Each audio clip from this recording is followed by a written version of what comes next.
Welcome to the Calling the Quarters podcast. This is Season 1, Episode 1, and I'm your host, Dean Jones. Today I'm talking with author Laurel Woodward.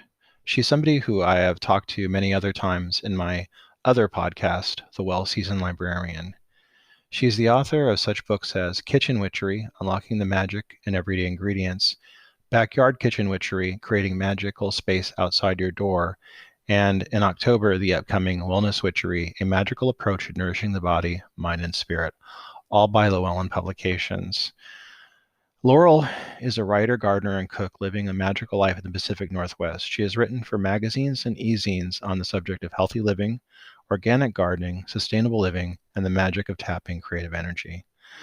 I had a great time talking to Laurel. As I've said, I've talked to her before on my other podcast and always have a great time talking with her. She's a wonderful guest, and I really enjoy her books, and I can't wait for you to hear our conversation. Without further ado, I'm going to go to my conversation with author Laurel Woodward.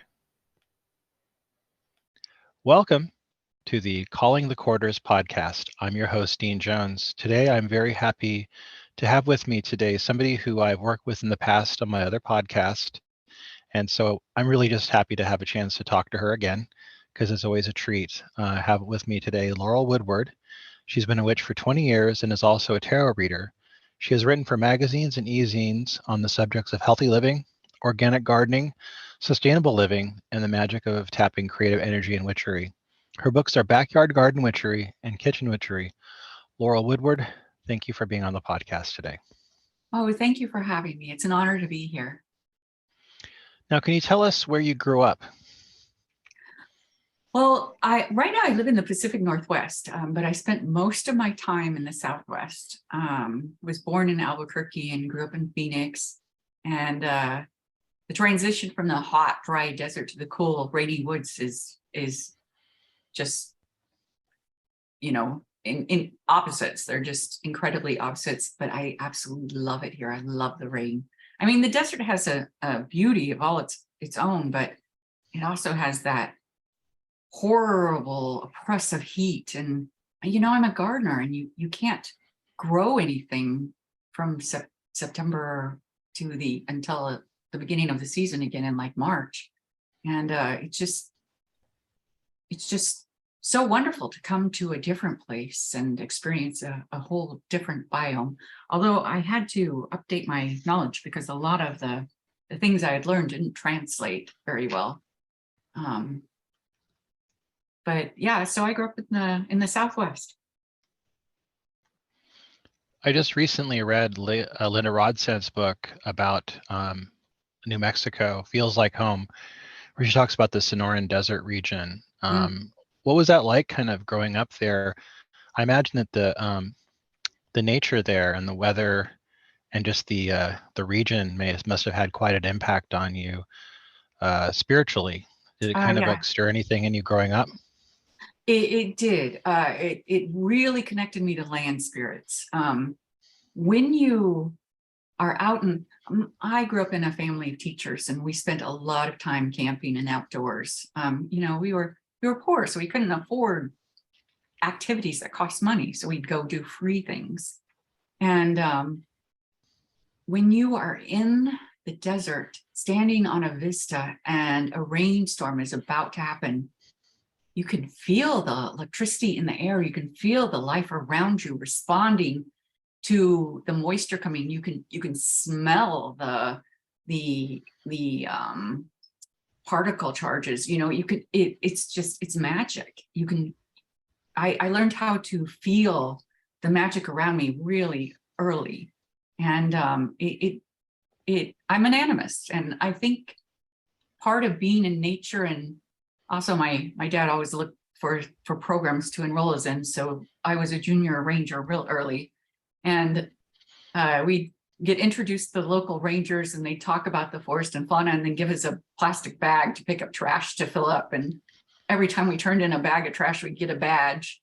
But we did a lot of nature walks and things, and I became an animist very early, and understood that every creature, from the trees around us to the crows in the sky and the bunnies on the ground, are sentient beings all trying to live the best life they could.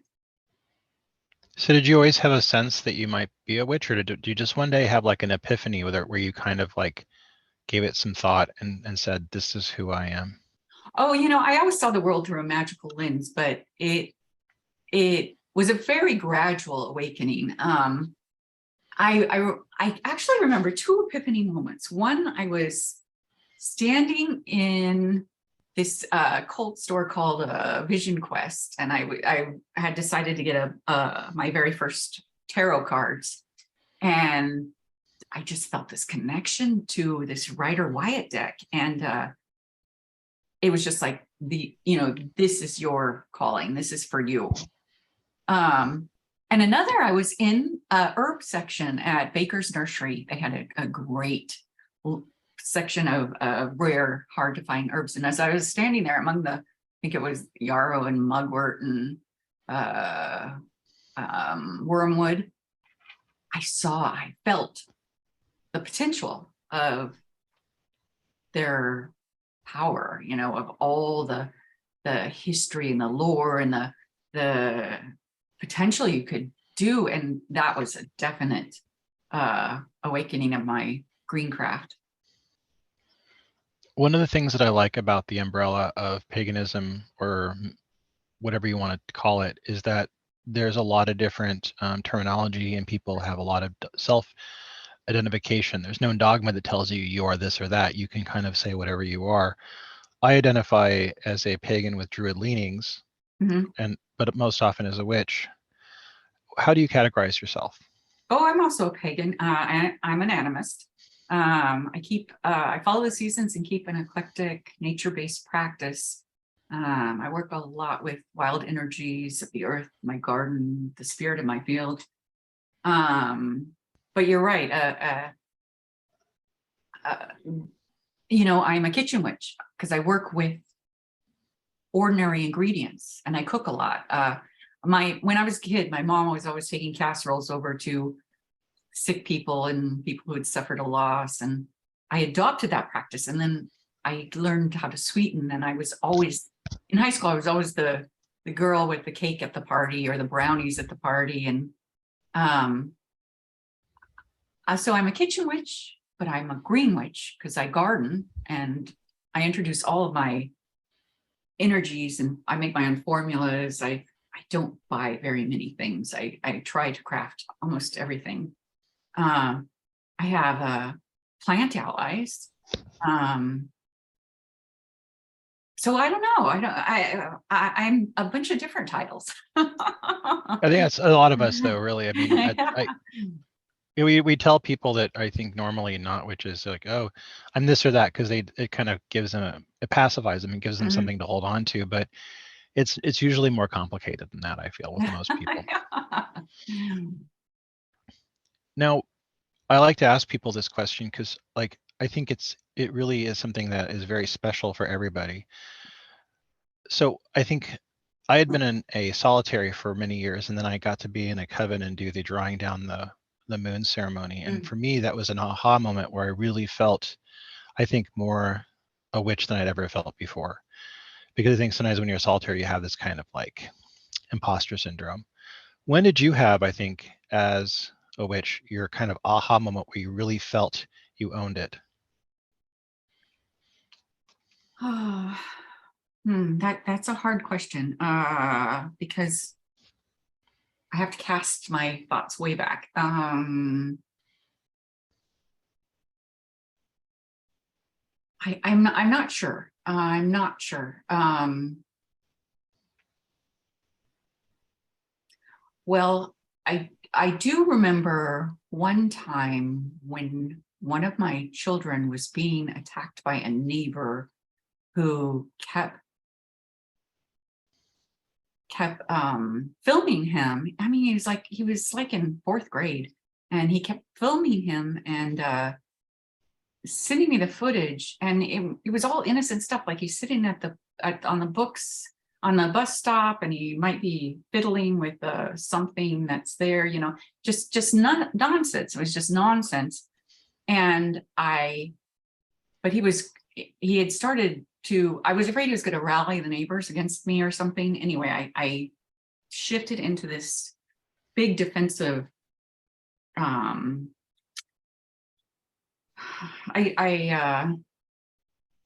worked up this big defensive ritual, and I remember casting this spell. I was so angry, and I put all of my anger and fear and everything into this, and it worked.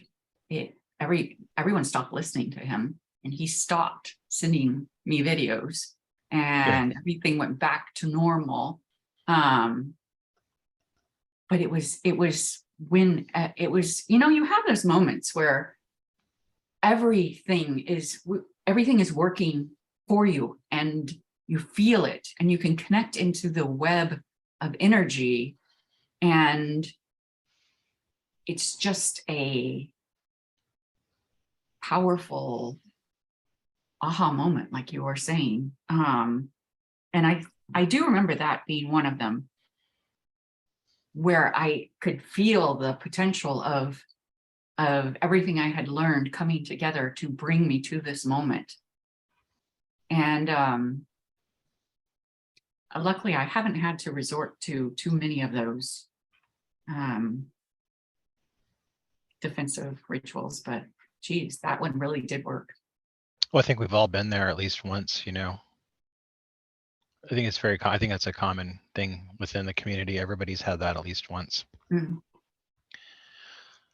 I like to talk to my guests about things that inspired them. Usually, it's books or the written word. I know that for me, The Mist of Avalon really inspired me in my path towards becoming a witch. And I think that, people like Scott Cunningham, Starhawk, names like that were really inspirational to me. Who were some of the authors that inspired you when you were beginning on the path? Oh, well, like you said, Scott Cunningham and Starhawk. Starhawk, I still read today. And every time I pick up one of her books, I find something new that just really informs what I'm dealing with at that moment. But also Marion Green's The Witch Alone, Crowley's The Natural Magician, Phyllis Curott, Lori Cabot, and then later Carl Jung's writing of synchronicity and the collective unconscious. But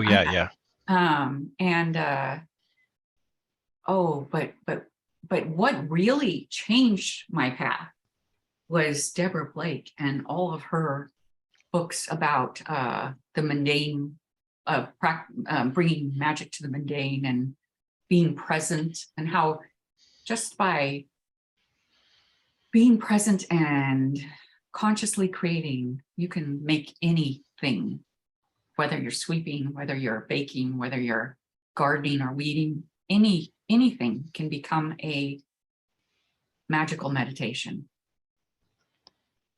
How has your practice changed with COVID and other world events that have been happening over the past few years? I really hadn't thought about it having changed until I was doing a workshop with Llewellyn's. It was their Yule Food last year, and one of the listeners asked if my practice had changed, and I realized that it had incredibly. I had gone from celebrating positive things and drawing, doing big works for prosperity and happiness and abundance. I had started just working with the nervines in my yard for comfort and solace, because we had gone into a time of isolation, and I mourned a lot of the things that had ended, book club and dinner with friends and things that we're starting to do again now, but had ended then. And it born another book. I have a book called Wellness Witchery that's coming out in November, and Oh, wow. it's about how I changed. I started using all the nervines in my yard and in my environment, and they became the main ingredients in my formulas. And it's basically, it was an introduction of them and how you could use them too, and how you could grow them, and how you could harvest them, and their history and lore and all that such, and some recipes. And I turned it in, and they flew and said, fantastic, like they always do. And they said, let's send it to the vision board. And then it came back, and we made a completely different book. It's a great book. It's way more interesting than I could have come up with it by myself. But they gave it back to me and said, get rid of all this garden stuff and take all these recipes out, and let's do 13 new chapters. Let's do dealing with anxiety, dealing with sorrow, dealing with relationships. And so it's totally different. But I'm looking forward to, and I'm very interested in how it's going to be received. Speaking of your books, your first book was Kitchen Witchery, which came out just a few years ago. What inspired you to write it? Oh, well, I put together this huge, when I was a gardener, my magic is really based in the garden. When I was a gardener, I collected a whole bunch of histories and lore of plants that it grew into. I have a terrible memory, so I write everything down. I collect data, and I made this like 600-page tome. And one day, one of my friends said, you know, this is kind of interesting. Have you ever thought of having it published? And I was like, oh no, of course not. These are my innermost thoughts and practices. I wouldn't want anyone to read this. And then I got diagnosed with an autoimmune disorder, and I had to stop eating gluten and processed foods, and my diet. I had to become very aware of my diet. And I looked at all the plants and stuff and started collecting information on the ingredients I was cooking with. The flowers, different flowers like quinoa and rice and, millet, things like that. And anyway, it turned into Kitchen Witchery.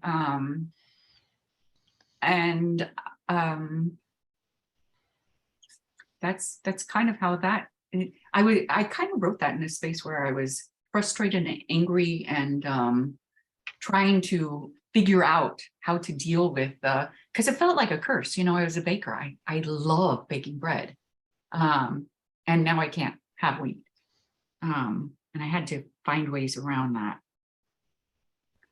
I mean, that would be a hell of a blow for anybody. But yeah, if you're a baker, that's going to be really hard to deal with. Yeah. I still bake. I still love baking bread. And I bake a lot for my family of things I don't eat. But I do have a couple good recipes of gluten-free bread. But it's never the same. You can get it to rise, you can get it to look the same, you can get a crunch, but it doesn't feel the same in your mouth. Yeah.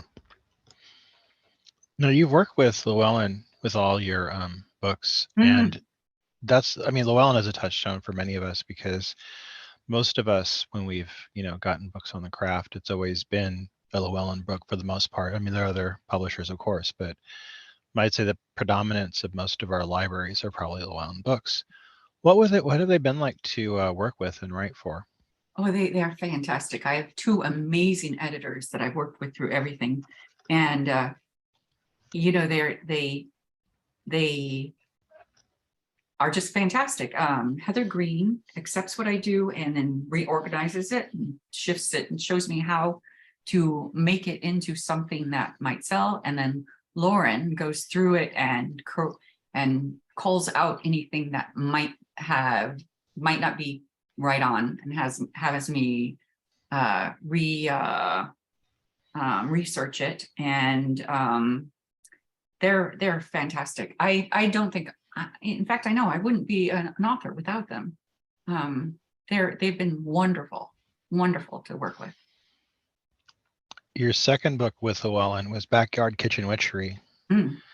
How did it, feel? You had this book come out on the heels of Kitchen Witchery.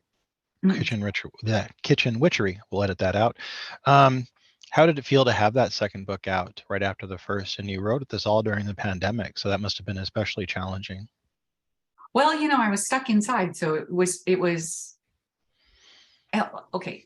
Well, several things had happened. We had a house in Oregon, but we were living in an apartment in Los Angeles. And the pandemic hit, we realized that we didn't want to be in Los Angeles anymore. And so we moved up to Oregon. And I suddenly went from an apartment to this amazing yard and this amazing climate, and put in a garden, spent a lot of time cooking and gardening. And then this was like my love letter to the earth. Backyard Garden Witchery was how you can, during the pandemic, all these people were rediscovering crafts and rediscovering the, old knowledge, like brewing and knitting and weaving and cooking and baking and gardening. And it was just wonderful to be part of that reawakening. And it really was my love letter to the earth. I talk a lot about how to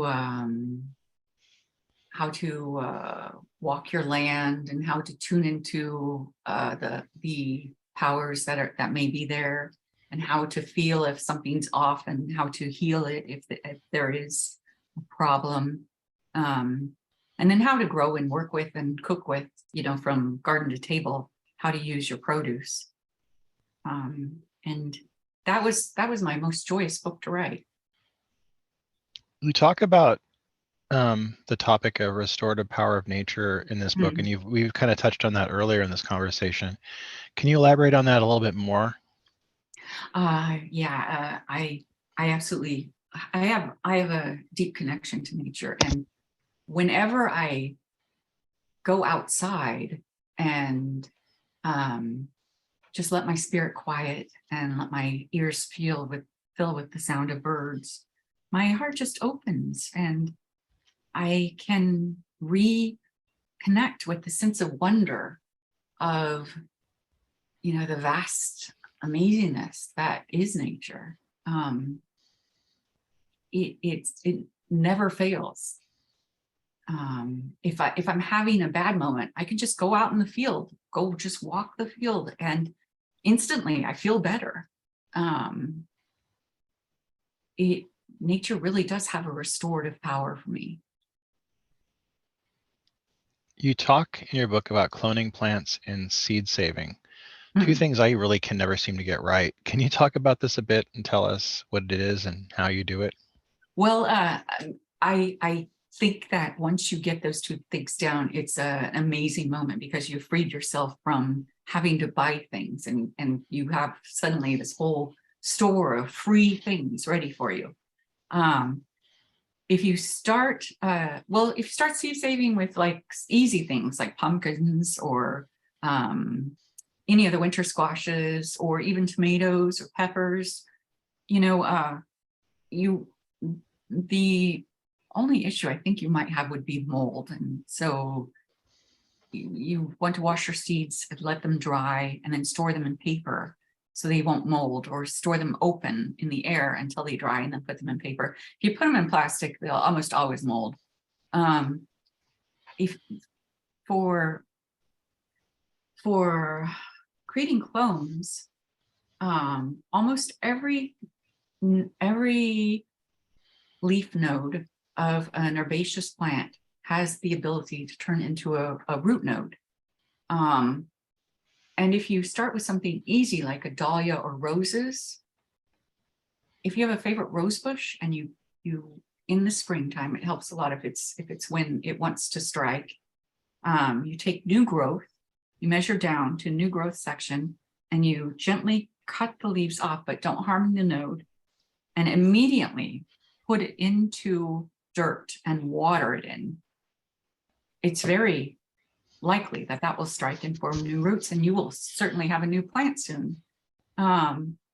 You'll want to put it out of the sunlight into a dark, warm place where the roots can develop, and it won't try to grow leaves right away. But it's such a game changer, because suddenly your one rose can become dozens, or your one dahlia can become dozens. Did you know that most dahlia growers use clones? They don't grow from seeds. They use clones. I didn't know that. Most lavender growers use clones, because lavender's hard to germinate. But yeah, once you get that down, it's just amazing. You'll be cloning everything. I hope so. I have a greenhouse full of clones right now. And every time, if you're out working with a plant and you accidentally break off a branch, you can instantly just turn it into clones. I like that. Yeah, it's wonderful. I hope you get it down. It's not hard. It's something I do want to improve on. I'm really crappy at it right now, but I'm trying. Now, in your book, Backyard Garden Witchery, you have a large chapter on weeding or weeds. And I think this is something that a lot of Western gardeners get wrong. What do you think that we get wrong about weeds? Well, I hate the fact that so many commercial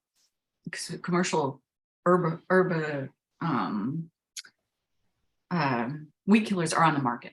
Herbicides are on the market. I just hate that, because it's so harmful to the soil to sterilize it. You're harming all the biota. If you have a lawn full, first off, I think we need to realize that a lot of weeds are just plants that grow really well in your climate. And they might be great plants. Now, I do have a lot of weeds that I am constantly warring with here. I have old man's beard, which is clematis, that someone brought here from Europe, and I don't know why they would, because it's a bane, and it grows like it grows like what's that plant that covers the South? Kudzu. It grows like kudzu. It's just grows and grows and grows, and I'm constantly ripping it out. But one day I was ripping it out, and I accidentally disturbed this tiny colony of frogs, and I felt so horrible. Because I was ruining their home and their whole little habitat. But some things you just have to get rid of, or it will take over. And old man's beard is one of them. I also have thistles that grow crazy here that I'm constantly digging out. I must have dug out 2,000 thistles last year. And I know thistles are great for birds, and they love them, but I don't love them. I don't love them in my pasture. I really don't. So I'm constantly digging out thistles. But one thing you can do to anything that seeds like that is just mow it, and don't let it seed. And next year you won't have it, because it didn't reseed. A lot of weeds are annuals, and so if you cut them low before they seed, you've controlled their whole life cycle. I don't think anybody loves thistles who stepped on them and had the thorns come through. Or sat on them. Yeah. If you've had the thorns come through your Wellington boots or thin tennis shoes, it's not fun. Yeah. What are some of the tips you have for a novice gardener? Start with something you love. Why grow tomatoes if you don't use them? Why grow watermelons if you're not going to use them? Start with something you love. Get to know that plant, and choose something that will grow easily in your environment. There are a lot of things I'd like to grow up here. Like, I'd like to grow my own tea, but it won't grow here. So I'm not going to bother, because why invest in something that's, and I've tried. Peppers don't do that great here, and you can't overwinter them, because they will get a fungus that just a powdery mildew that just completely destroys them and then infects your whole greenhouse. If you stick to plants that grow well in your environment and grow what you like, you're going to have a great success. I'm very interested in land spirits. Can we talk a little bit about that? I'm always looking for ways to honor them and keep them happy. What do you do in your garden to achieve this? I talk a lot to my spirits, and if I'm going to do a big change, I always inform them first. And Oh, that's a good point. yeah, I think the communication is a big part of your relationship with them. And I do a lot of offerings. I bake a lot of bread and leave it out at key moments that I think need to show, where I need to show my appreciation. I think gratitude goes a long way. If you're thankful and you keep a running dialogue that you're thankful, I've had a lot of good results that way. Most of us want to keep chemicals out of the garden, but it's a losing battle for many gardeners. What tips do you have to save your harvest from crawling critters? Yeah. Well, I had a big problem with Brussels sprouts. In fact, if I grow Brussels sprouts in the spring, they just get covered with black gnats and they're ruined. There's nothing you can do. They're everywhere. I tried covering them, and that works somewhat, but I discovered if you use them as a fall crop, there are no gnats, and they're fantastic. Oh, so a lot of things are getting to know when to do what to avoid the critters, or using techniques like crop covers and things like that to avoid them. Or planting things that are resistant. That also helps a lot. Hardly anything hurts tomatoes. You might get a big tomato worm, but I haven't had issues with those. I don't mind it. I love moths and butterflies, so I'll share some of my produce with them. That's fine. Other than the gnats, I haven't had a terrible infestation to deal with. Oh, I take that back.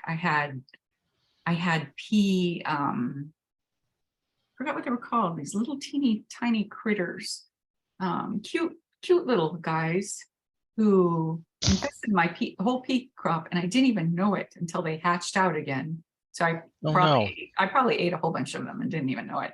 But weevils, they were weevils. Oh yeah. And I had to just not plant peas the next year, and then the following year plant them at a different location, and I didn't have an issue with them again.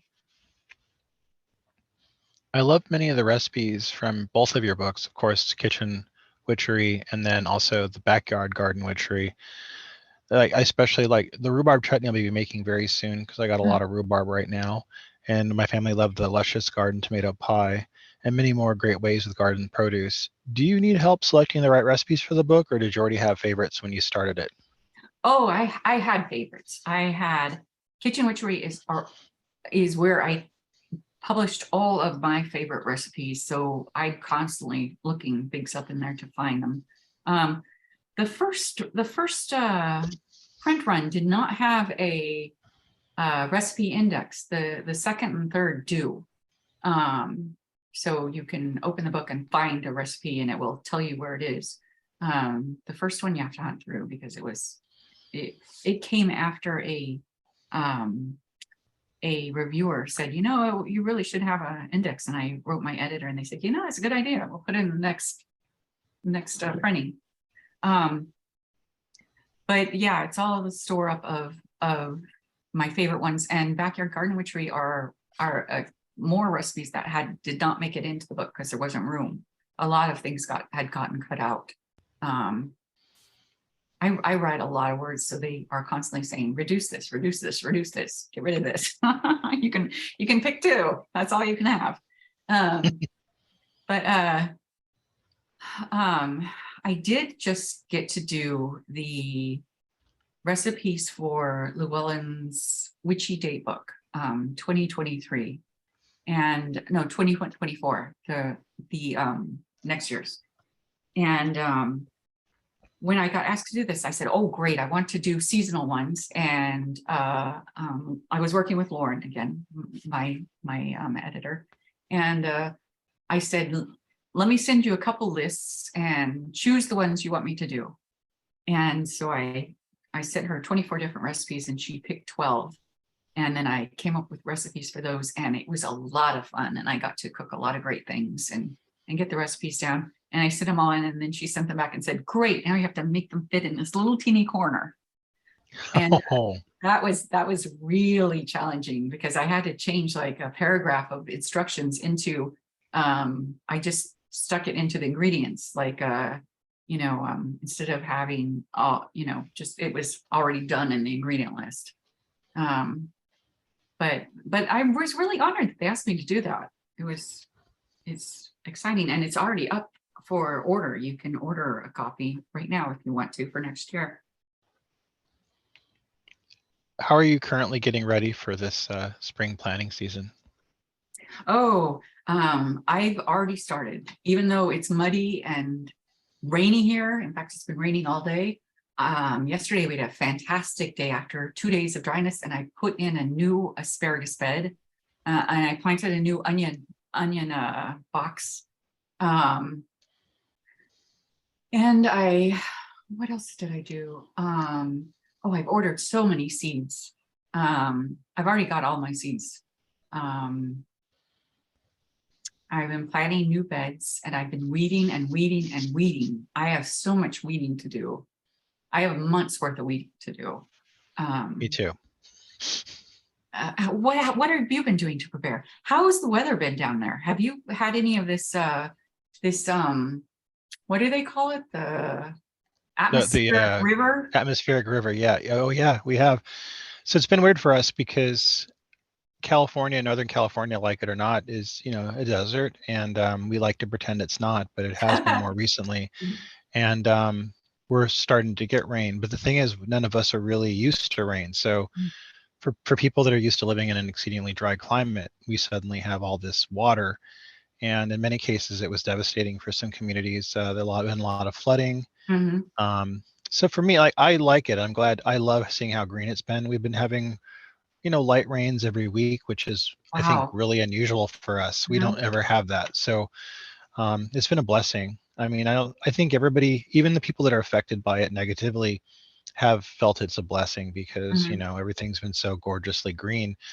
But it also brings some worry about, like, later on when it gets dry again, what that's going to be like for us, because we have a lot of fire issues. Right. Yeah. So that we have that. But otherwise, I mean, I think it's been great. I think it's got us talking about how we're going to change the way we deal with water in our reservoirs and water saving. So that's a good conversation to have. And I think that's something that's this has been an impetus to kind of have that conversation.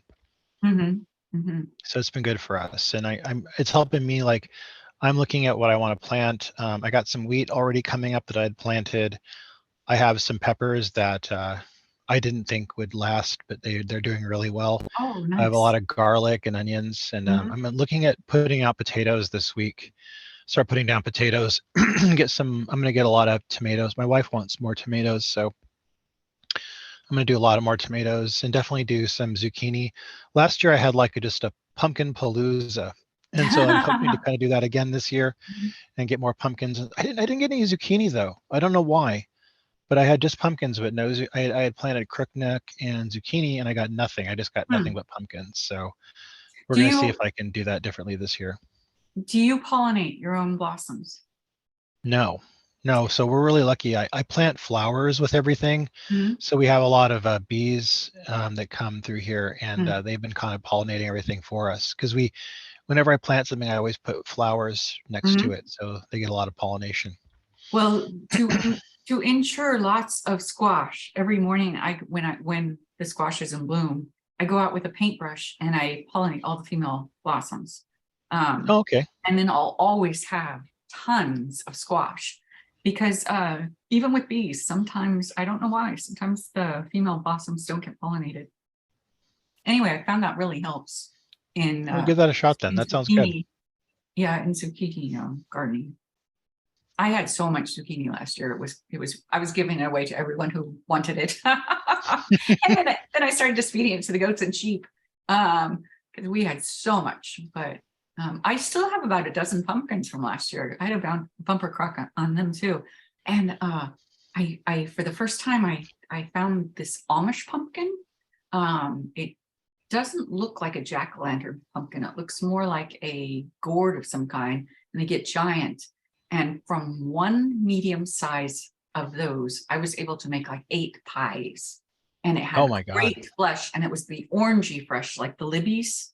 Oh yeah, nice. And yeah, and it didn't have all that water. You know how a jack-o'-lantern pumpkin, after you cook it, just leaks and leaks and leaks for a long time. You have Yeah. to set it. Yeah, it didn't have that. It was real easy to cook with. It was an Amish variety. I think it was just called Amish pumpkin.